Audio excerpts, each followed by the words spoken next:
Hi friends, welcome to Vivikta cooking. ఇవాళ మన recipe వచ్చేసి 2 రకాల వడియాలండి. ఒకే వీడియోలో మీకోసం ఎలాంటి సీజన్లోనైనా పెట్టుకునే ఆవిరి వడియాలు, సమ్మర్లో మాత్రమే పెట్టుకునే బియ్యం వడియాల రెసిపీస్ని తీసుకొచ్చానండి.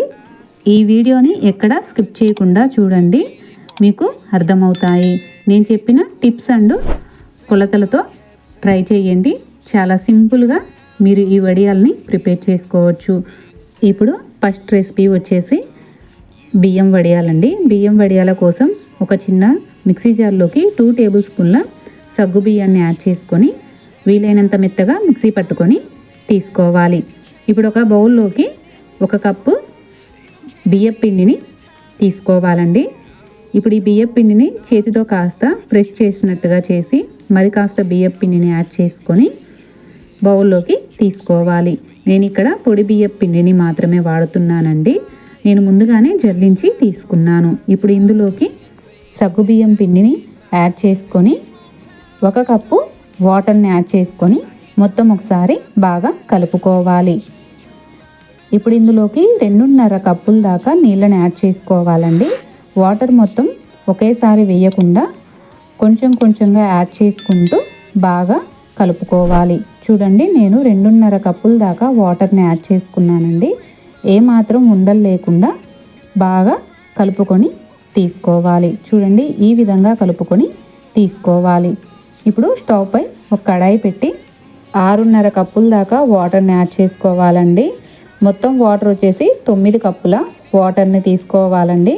నేను ఆల్రెడీ బియ్యం పిండిలోకి 2.5 కప్పుల దాకా వాటర్ని యాడ్ చేశాను కాబట్టి ఇప్పుడు ఇందులోకి 6.5 కప్పుల దాకా వాటర్ని యాడ్ చేశానండి. ఇప్పుడు ఇందులోకి 1 టీ స్పూన్ సాల్ట్ని యాడ్ చేసుకొని వాటర్ని బాగా మరిగించుకోవాలండి.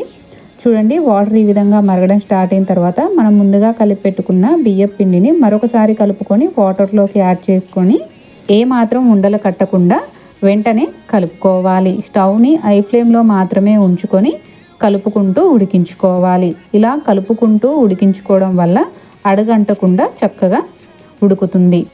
3 నుంచి 4 నిమిషాల పాటు ఉడికించుకోవాలి.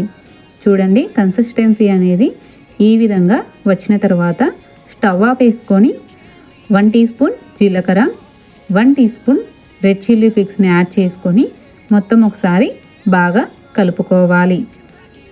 ఈ విధంగా కలుపుకున్న తర్వాత చల్లారిపోకుండా మూత పెట్టుకొని పక్కనుంచుకోవాలి. ఇప్పుడు వడియాలను వేసుకోవడం కోసం తడి క్లాత్ని వీడియోలో చూపించిన విధంగా 2 వరుసలుగా పరుచుకోవాలి. నేను ముందుగానే క్లాత్ని తడి చేసుకొని 2 వరుసలుగా పరుచుకొని పెట్టుకున్నానండి. ఇప్పుడు మనం ప్రిపేర్ చేసుకున్న వడియాల పిండిని వేరొక చిన్న బౌల్లోకి తీసుకొని వీడియోలో చూపించిన విధంగా వేసుకోవాలి. ఒక చిన్న గరిటెతో వీడియోలో చూపించిన విధంగా కొంచెం కొంచెంగా రౌండ్గా వేసుకోవాలండి. చూడండి, ఈ విధంగా వేసుకోవాలి. మరీ పల్చగా కాదు, అలా అని మరీ మందంగా కాదండి. ఇలా మధ్యస్థంగా వడియాలన్నిటినీ వేసుకోవాలి. పిండి మనం వేస్తుండగా చల్లారిపోతూ ఉంటుంది కదండి లాస్ట్కి వచ్చేసరికి. అప్పుడు ఈ వడియాల పిండిని కాస్త వేసి గరిటెతో ఇలా అంటే వడియాలు చక్కగా వస్తాయండి. చూడండి, వడియాలన్నిటిను వేసిన తర్వాత చూపిస్తున్నాను. నేను 1 రోజు మొత్తం ఎండలో ఎండపెట్టానండి. నేను 1 రోజు తర్వాత చూపిస్తున్నాను. చూడండి, వడియాలు చక్కగా ఎండిపోయాయి కదండి. ఇప్పుడు ఈ వడియాలను ముందుగా మనం 2 పొరలుగా వేసుకొని పరుచుకున్నాం కదండి క్లాత్ని. ఒక పొరను వీడియోలో చూపించిన విధంగా పై భాగానికి వేసుకోవాలి. చూడండి, వడియాలు ఉండే క్లాత్ని పై భాగానికి వేసుకొని వడియాలు లేని క్లాత్ని కింది భాగంపై ఉంచుకోవాలి. చూడండి, వీడియోలో చూపించిన విధంగా క్లాత్ని పరుచుకొని వాటర్ని కొంచెం కొంచెంగా చల్లుకోవాలి. మరీ ఎక్కువగా చల్లుకోవద్దండి.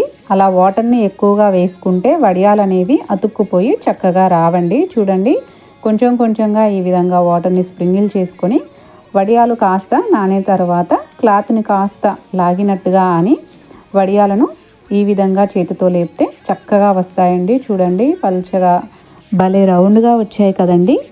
ఇంతేనండి, మిగతా వడియాలన్నిటిని కూడా ఇదే విధంగా తీసుకోవాలి. ఈ విధంగా తీసుకున్న వడియాలను వేరొక పొడి క్లాత్పై పరుచుకోవాలి. చూడండి, ఈ విధంగా పరుచుకొని మరొక రోజు మొత్తం ఎండలో ఆరబెట్టుకోవాలి. పూర్తిగా ఎండిపోయిన తర్వాత చూపిస్తున్నాను చూడండి. వడియాలు ఎంత చక్కగా ఎండి గలగలలాడుతున్నాయో. మరి ఈ వడియాలను నేను ఫ్రై చేసి కూడా చూపిస్తున్నాను చూడండి. డీప్ ఫ్రైకి సరిపడా ఆయిల్ని యాడ్ చేసుకొని మనం ప్రిపేర్ చేసుకున్న వడియాలను ఒక్కొక్కటిగా వేసుకొని ఫ్రై చేసుకోవాలి. చూడండి ఎంత చక్కగా వస్తున్నాయో. ఈ వడియాలు సంవత్సరం పాటు నిల్వ ఉంటాయండి. ఈ సమ్మర్లో పెట్టుకున్నాము అంటే మళ్ళా వచ్చే సమ్మర్ దాకా హ్యాపీగా తినవచ్చు. మరి ఈ బియ్యపు పిండి వడియాలను ఎలా ప్రిపేర్ చేసుకోవాలో చూసాం కదండి. అలానే ఆవిరి వడియాలను కూడా ఎలా ప్రిపేర్ చేసుకోవాలో చూసేసేయండి. ముందుగా ఒక బౌల్లోకి 1 కప్పు దాకా రేషన్ బియ్యం తీసుకోవాలండి. ఇప్పుడు ఈ రేషన్ బియ్యాన్ని 2 నుంచి 3 సార్లు శుభ్రంగా కడుక్కొని రైస్ మునిగేంత వరకు వాటర్ని పోసుకొని మూత పెట్టుకొని ఒక నైట్ మొత్తం నానబెట్టుకోవాలి. నేను మరుసటి రోజు చూపిస్తున్నానండి. చూడండి రైస్ ఎంత చక్కగా నానిపోయాయో. ఇప్పుడు ఈ వాటర్ మొత్తాన్ని వంపేసుకొని ఒక మిక్సీ జార్లోకి యాడ్ చేసుకోవాలి. ఈ విధంగా రైస్ని యాడ్ చేసుకున్న తర్వాత కొంచెం వాటర్ని కూడా యాడ్ చేసుకొని వీలైనంత మెత్తగా మిక్సీ పట్టుకోవాలి. వాటర్ని ఎక్కువగా యాడ్ చేసుకోవద్దండి.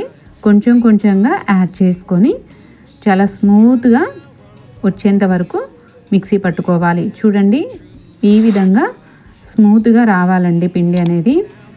ఈ విధంగా మిక్సీ పట్టుకొని వేరొక బౌల్లోకి స్టెయినర్ సహాయంతో వడకట్టుకొని తీసుకోవాలండి. చూడండి ఈ విధంగా పిండి మొత్తాన్ని వడకట్టుకొని తీసుకోవాలి. ఇప్పుడు ఇందులోకి 1 teaspoon salt, 1 teaspoon red chilli flakes, 1 teaspoon జీలకర్రని యాడ్ చేసుకొని మొత్తం బాగా కలుపుకోవాలి. చూడండి కన్సిస్టెన్సీ అనేది ఈ విధంగా ఉండాలండి. మీకు పిండి కన్సిస్టెన్సీ పర్ఫెక్ట్గా తెలియాలి అంటే గరిట వెనుక భాగాన వేలితో ఈ విధంగా చేసి చూస్తే అర్థమైపోతుందండి. ఇప్పుడు ఒక చెరవలోకి సగం దాకా వాటర్ని తీసుకొని ఒక క్లాత్ని తీసుకొని వీడియోలో చూపించిన విధంగా చెరవ పైన వేసుకొని ఒక దారంతో టైట్గా ముడి వేసుకోవాలండి. క్లాత్ని కాస్త లాగినట్టుగా అనుకుంటూ దారంతో ముడి వేసుకోవాలండి. ఇప్పుడు ఎక్స్ట్రాగా మిగిలిన క్లాత్ని వీడియోలో చూపించిన విధంగా ఫోల్డ్ చేసుకోవాలండి. ఇప్పుడు ఈ చెరవని స్టవ్ పై పెట్టుకొని స్టవ్ని హై ఫ్లేమ్లో ఉంచుకొని వాటర్ మరిగించుకోవాలండి. వాటర్ మరిగి వీడియోలో చూపించిన విధంగా ఆవిరి అనేది పైకి రావాలండి. ఇప్పుడు పిండిని ఒకసారి కలుపుకొని ఒక గరిట పిండిని వీడియోలో చూపించిన విధంగా క్లాత్ పైన వేసుకొని పల్చగా పరుచుకొని మూత పెట్టుకొని ఒక 2 సెకండ్స్ పాటు ఉడికించుకోవాలండి. 2 సెకండ్స్ తర్వాత మూత తీసి చూస్తే చూడండి ఆవిరి వడియాలు అనేవి చక్కగా ఉడికాయి కదండి. ఇప్పుడు చలాకుతో కానీ ఒక గరిటతో కానీ వీడియోలో చూపించిన విధంగా చివర్ల నుంచి మెల్లగా రిమూవ్ చేసుకోవాలండి. చూడండి ఈ విధంగా తీసుకోవాలి. మీరు ఫస్ట్ టైం కనుక చేస్తున్నట్లయితే 1-2 పాడైపోయినా కానీ మిగతావన్నీ చక్కగా వస్తాయండి. చూడండి ఇంతేనండి, సింపుల్గా ప్రిపేర్ చేసుకోవచ్చు. ఈ ఆవిరి వడియాలకి ఎండతో పని లేదండి. ఫ్యాన్ కింద ఆరబెట్టుకున్నా కానీ చక్కగా ఆరిపోతాయి. ఇదే విధంగా నేను మిగతా వాటిని కూడా చేసుకొని తీసుకున్నాను. ఈ వీడియో కనుక మీకు నచ్చినట్లయితే ప్లీజ్ లైక్ చేసి మీ ఫ్రెండ్స్ అండ్ ఫ్యామిలీకి షేర్ చేయండి. ఇలాంటి మరిన్ని వీడియోస్ కోసం ప్లీజ్ మన ఛానల్ని సబ్స్క్రైబ్ చేసుకోండి. ఇలానే ఒకటి తీసుకుంటూ మరొకటి వేసుకుంటూ చాలా సింపుల్గా చాలా త్వరగా కూడా అయిపోతాయండి. ఎక్కువ పని కూడా ఉండదు ఈ ఆవిరి వడియాలకు. చూడండి నేను మొత్తం ఈ విధంగా ప్రిపేర్ చేసుకొని ఫ్యాన్ కింద ఒక రోజు మొత్తం ఆరబెట్టుకున్నానండి. ఇప్పుడు ఒక రోజు మొత్తం ఆరిన తర్వాత చూపిస్తున్నాను చూడండి. ఈ ఆవిరి వడియాలకు క్లాత్ పైన నీళ్లు కూడా చల్లుకోవాల్సిన అవసరం లేదండి. క్లాత్ను కాస్త లాగినట్టుగా అని ఆవిరి వడియాలను తీసుకుంటే చాలా చక్కగా వచ్చేస్తాయండి. వీటిని రిమూవ్ చేయడం కూడా చాలా సులభంగా చేసుకోవచ్చు. ఈ ఆవిరి వడియాలను నేను వేయించి కూడా చూపిస్తున్నాను చూడండి. భలే చక్కగా ఎంత పెద్దగా వచ్చాయో. మరి మీరు కూడా ఈ 2 రకాల వడియాలను ట్రై చేసి ఎలా కుదిరాయో కామెంట్ సెక్షన్లో కామెంట్ చేయండి.